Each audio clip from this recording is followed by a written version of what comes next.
Hello, everyone. We're going to be talking about the testing of thermal energy storage using reverse osmosis concentrate, otherwise known as TESuROC. My name is Narag. And my name is Herlim. Our advisor is Dr. Reza Lakeh, and we're with the Mechanical Engineering Department here at Cal Poly Pomona. For today's presentation, I'll start off by talking about the background and the motivation behind our research project. I will then proceed by talking the proposed solutions that we have, the Techno-Economic Analysis that comes behind the project, our methodology of the test that we've done back on campus, our current data and the results, our conclusion, and some of the things that we hope to do in the future. I'll be quickly explaining what a thermal energy storage system would look like in a typical power plant. As you can see on the right of this diagram, we have a steam turbine power plant being connected by a solar field. This right loop over here is where a water as a working fluid is flowing through the condenser, water storage tank, and being pumped back into the steam generator or a heat exchanger, where it gains its heat and turn into a vapor and would essentially flow through the turbine and generate electricity. The water gains its heat from the heat transfer fluid, usually oil, flowing through this left loop, gaining its heat from the solar field by the sun, and act as the main source of heat for the water. See, this is all good and well during the day when the sun is up, but when the sun is down during the night, it's going to be difficult to continue and produce electricity at night. And this is when a thermal energy storage system would come in.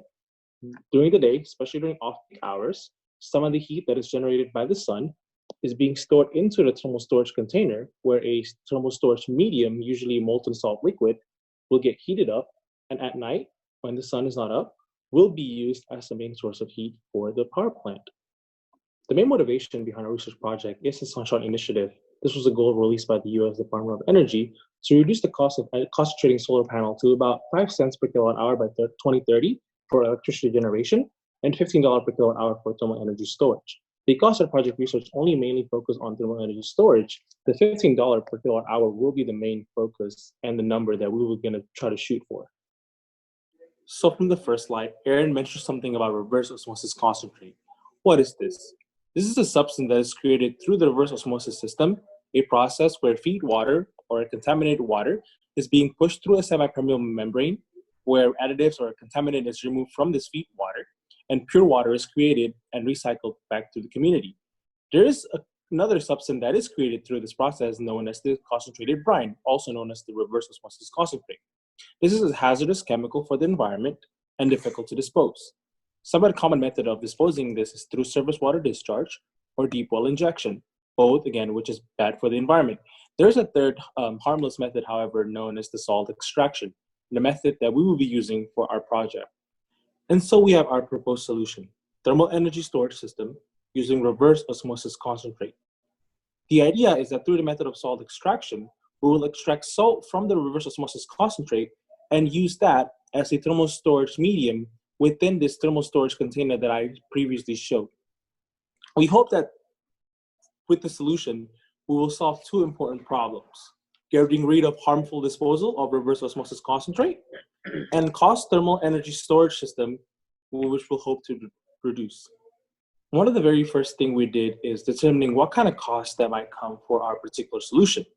So we did a thermal economic analysis where we add up all the potential costs that might come for our facility and divide it by the amount of energy that the salt can actually store. The first cost that come in mind is transportation costs, moving the brine from the reverse osmosis facility into our facility. When that's done, we will then try to use the method of salt extraction and evaporate the salt from within the brine. We then can start grinding the salt into a more finer physical state where it can be easily compacted and contained into the container that we have created. There's a good news, however, and that is the negative cost, also known as the gain. I mentioned earlier, brine is difficult to dispose. So reverse osmosis facilities are actually willing to pay us to dispose the brine that they have created. And so after doing all the calculation, we were able to find the result of our cost analysis at different maximum temperature of the cycle at 400, 600, 800, and 1000. As you can see, temperature at 600 degrees and higher shows very promising dollar per kilowatt hour, much below the $15 per kilowatt hour that was given to us. However, 400 degrees Celsius did not. And the main reason of this is because the melting temperature of the salt is around 550 degrees Celsius. So anything higher than that, the salt will actually undergo a phase change where it's able to store additional amount of energy into the system. And because the energy stored is the denominator of the equation, the higher the energy stored, the lower dollar per kilowatt hour will be. So now we're going to go into the proof of concept for our TES system. We wanted to design a testing apparatus that could simulate a real-world application. So in our setup, we have a heater blower, which is attached to our TES testing element, which houses the salt tube containing our ROC salts. We also have a heat exchanger and exhaust system for dissipating heat. By blowing hot air across our testing element, we're able to simulate the charging and discharging of thermal energy, similar to what we would see in these real-world applications. Furthermore, we did a melting degradation test to measure the storage potential of the ROC salts. For data acquisition, we used a variety of thermocouples to measure the temperatures of the air, the containment, and the salts within the tube. We also used a flow meter to record volumetric flow rate, and a data acquisition system to record data at intervals of 20 seconds. So here are a couple photos of our setup. Here you could see the testing element, the heater, blower, and flow meter, the data acquisition system, and the thermocouples attached. Now talking about the methodology of testing for the thermal cycling experiment, we have a charging and discharging phase where we hold the mass flow rate of the air constant. We allow the air to be heated to a near constant temperature, and we continue to heat the system until we reach steady state. Once we reach steady state, we allow the system to cool, and we continue to cool until the difference between air temperature readings at the inlet and outlet are equal to 0. Plotting our data versus time, we get these three graphs. Note how at the beginning of the charging phase, there's an initial increase in temperature followed by a steady plateau, indicating steady state. Following that, we have a drastic decrease in temperature, indicating the discharging phase. So to actually analyze this data, we have to make a few assumptions. First, we have to assume that the system's isobaric, meaning that the pressure in the system is constant. Next, we have to assume that the mass flow rate going through the system is also constant. And lastly, we have to assume that air is an ideal gas. The amount of energy stored in the TES element can be represented using this equation, which states that the energy stored is equivalent to the thermal energy of the air at the inlet minus the thermal energy of the air at the outlet.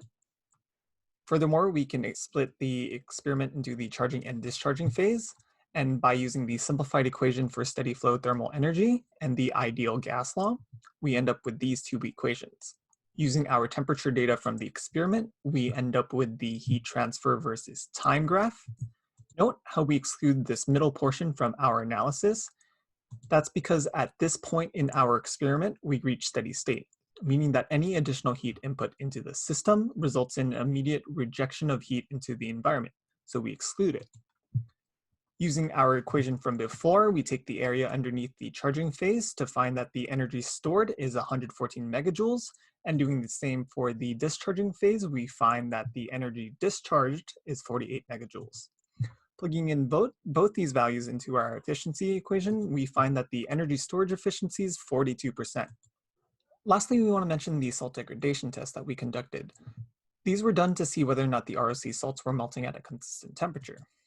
This is critical in applications where you're repeatedly charging and discharging the salts. From our experiment, we found that the salts were melting at temperatures between 550 and 650 degrees Celsius.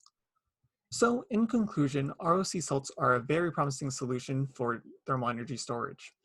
From our Techno-Economic Analysis, we found that our proposed system is below the US Department of Energy's goal of $15 per kilowatt hour. From our experiment, we found that the proof of concept design was able to achieve efficiency of 42% in low temperature tests. This is very promising since we expect much higher efficiencies with higher temperature tests due to phase changes and liquid state sensible heat storage. For future work, we hope to design and manufacture a new system. We hope to do time-dependent energy storage tests, and ultimately we want to compare these results to industry standard salts. Lastly, we'd like to make a couple acknowledgements. We'd like to thank our sponsors for funding the project. We'd like to thank our lead technician, David Lakeh, and obviously we'd like to thank the Mechanical Engineering Department here at Cal Poly Pomona. Lastly, we want to thank you guys for watching. We really appreciate it.